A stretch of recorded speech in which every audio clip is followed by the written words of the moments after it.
Welcome to the latest update program. The topic of discussion is iron fortification.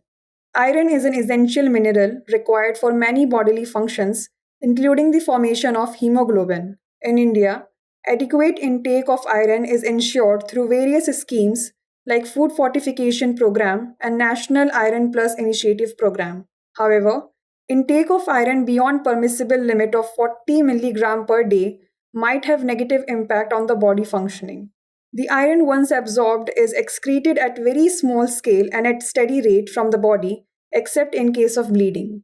Thus, women can excrete excess iron during menstrual cycle, but excretion is minimum in males. In children, excretion takes place by exfoliation of intestinal lining, which later passes out by excretory process. Excess iron intake can be harmful for those suffering from diseases which impact iron excretion metabolism like thalassemia, hemolytic anemia, etc. Now let us discuss impact of excess iron in body.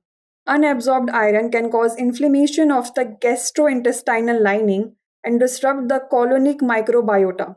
It can lead to appearance of pathogenic bacterial strains in intestines. An excess of iron in the can impair absorption of other essential minerals such as zinc and copper.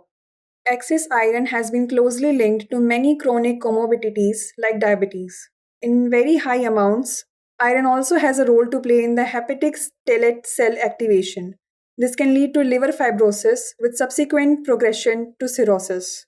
Now let us know about food fortification. The Food Safety and Standards Authority of India defines fortification as deliberately increasing the content of essential micronutrients in a food so as to improve the nutritional quality of food and to provide public health benefit with minimal risk to health.